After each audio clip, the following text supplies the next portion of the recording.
అవును రే, ఇంతకు నువ్వు ఎక్కడికి వెళ్ళాలి? అవును ఎక్కడికి వెళ్ళాలండి? ఓయ్, ఏంట్రా పొద్దుటి నుంచి నన్ను 40 కిలోమీటర్లు తిప్పి తిప్పి తిప్పి గడియారం స్తంభం దాకా తీసుకొచ్చి ఎక్కడికి వెళ్ళాలంటావా? నేను అక్కడికి వెళ్ళాలండి. ఎక్కడికి రా? గడియార స్తంభం కాడికండి. గడియారం స్తంభం కాడికేనా? ఆయ్. అదిగో. చాలా థ్యాంక్స్ అండి. ఆ, సినిమా చూడాలంటే బ్రహ్మానందం ఇప్పటికీ వణికిపోతారు. ఎందుకో తెలుసా? తను చేసిన 1250 సినిమాల్లో బ్రహ్మానందం చూసినవి 20 మాత్రమే. చిరంజీవిని చూస్తే బ్రహ్మానందం భయపడతారు. ఎందుకంటే చిన్నతనంలో బ్రహ్మానందంని తండ్రి ఎందుకు కొట్టేవారు? నీ అంకమ్మ తీసుకో, పండగ చేసుకో. రకరకాలుగా ఉంది మాస్టారు. కాంతో గేమ్స్ వద్దు, శాల్తీలు లేచిపోతాయి. జఫా ఇరుక్కుపాలెం వాళ్ళంటే ఎకసకాలుగా ఉందా? నా పర్ఫార్మెన్స్ మీకు నచ్చినట్లయితే SMS చేయండి. నన్ను ఇన్వాల్వ్ చేయకండి రావు గారు. ఈ పాపులర్ డైలాగులు వింటే చాలు. ఇవి చెప్పి మనల్ని నవ్వించిన కమిడియన్ ఎవరో గుర్తొస్తారు. 4 దశాబ్దాల పాటు తిరుగులేని తీరికలేని కమిడియన్గా పేరు తెచ్చుకున్నారు బ్రహ్మానందం. తెలుగు సినిమా చరిత్రలో ఎంతో మంది హాస్య నటులు వచ్చారు. తమ నటనతో ప్రేక్షకుల్ని కడుపుబ్బా నవ్వించారు. పాత తరంలో రేలంగి, రమణారెడ్డి, అల్లు రామలింగయ్య, పద్మనాభం, రాజాబాబు వంటి హాస్య నటులు కొన్ని దశాబ్దాల హాస్య నట చక్రవర్తులుగా ఇండస్ట్రీని ఏలారు.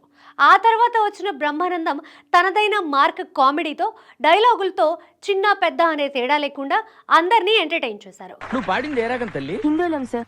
హిందూళం అంటే సారీగమా అలా. నువ్వు ఎలా అన్నావు? సగం మద. మరి ఏది? హిందూలంలో రీ ఉండదు సార్. 1980వ దశకంలో ఇండస్ట్రీకి వచ్చిన బ్రహ్మానందం కొన్ని దశాబ్దాల పాటు తన హాస్యంతో ప్రేక్షకుల్ని అలరించారు. ఒక దశలో బ్రహ్మానందం లేని సినిమా ఉండేది కాదు. డిస్ట్రిబ్యూటర్లు కూడా బ్రహ్మానందం సినిమాలో ఉన్నాడంటే మినిమం గ్యారంటీగా భావించేవారు. ఒకప్పుడు రాజాబాబు, రమప్రభ కాంబినేషన్కి ఈ క్రేజ్ ఉండేది. 40 ఏళ్ల తన సినీ కెరీర్లో 1250కి పైగా సినిమాల్లో హాస్యనటుడిగా కనిపించిన బ్రహ్మానందంకి సినిమాలంటే ఎంతో భయమట. అందుకే తను చేసిన 100 సినిమాల్లో కేవలం 20 మాత్రమే చూశారు. సినిమా నటుడై ఉండి తన నటనతో ప్రేక్షకుల్ని కడుపుబ్బా నవ్వించే బ్రహ్మానందంకి సినిమాలంటే ఎందుకు విరక్తి కలిగింది? సినిమాల విషయంలో ఆయన్ని భయపెట్టింది ఎవరు అనే విషయాల గురించి తెలుసుకుందాం. 1956 ఫిబ్రవరి 1న గుంటూరు జిల్లా ముప్పాళ్ల మండలం చాగంటివారి పాలెంలో కన్నెగంటి నాగలింగచారి, లక్ష్మీ నరసమ్మ దంపతులకు 8 మంది సంతానంలో ఒకరుగా జన్మించారు కన్నెగంటి బ్రహ్మానందం. సత్తెనపల్లి శరభయ్య హై స్కూల్లో 10th వరకు చదువుకున్నారు. పై చదువులకు వెళ్లేందుకు ఆర్థిక స్తోమత లేకపోవడంతో తండ్రికి సన్నిహితుడైన సున్నం ఆంజనేయులు సహకారంతో భీమవరం DLR కాలేజ్లో ఇంటర్మీడియట్ డిగ్రీ పూర్తి చేశారు. గుంటూరు PG సెంటర్లో తెలుగు సాహిత్యంలో MA చేశారు. ఆ తర్వాత 9 సంవత్సరాల పాటు అత్తిలిలో ఉపాధ్యాయుడిగా పనిచేశారు బ్రహ్మానందం. చిన్నతనంలో సినిమాలు చూడాలని ఎంతో ఆసక్తిగా ఉండేది. కానీ తండ్రి సినిమాలకు పంపేవారు కాదు. సంవత్సరానికి ఒక సినిమా చూస్తే గగనం అన్నట్టుగా ఉండేది. అయితే తండ్రికి తెలియకుండా సోదరులతో కలిసి సెకండ్ షోలకు వెళ్ళేవారు.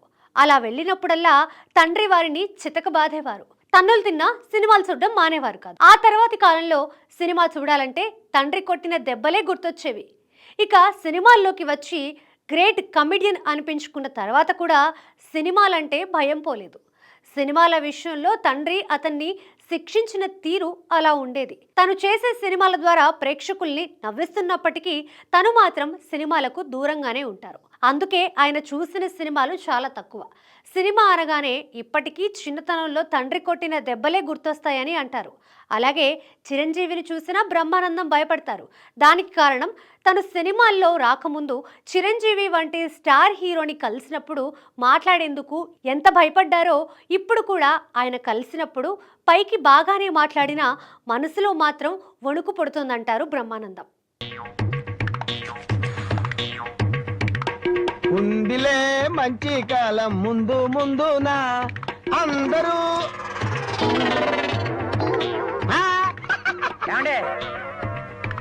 తమరు నోటు కింద పడిపోయిన తీసుకునే అలవాట్లేదు. నువ్వు ఉంచుకో. తమరిది బయటూరా? అవును.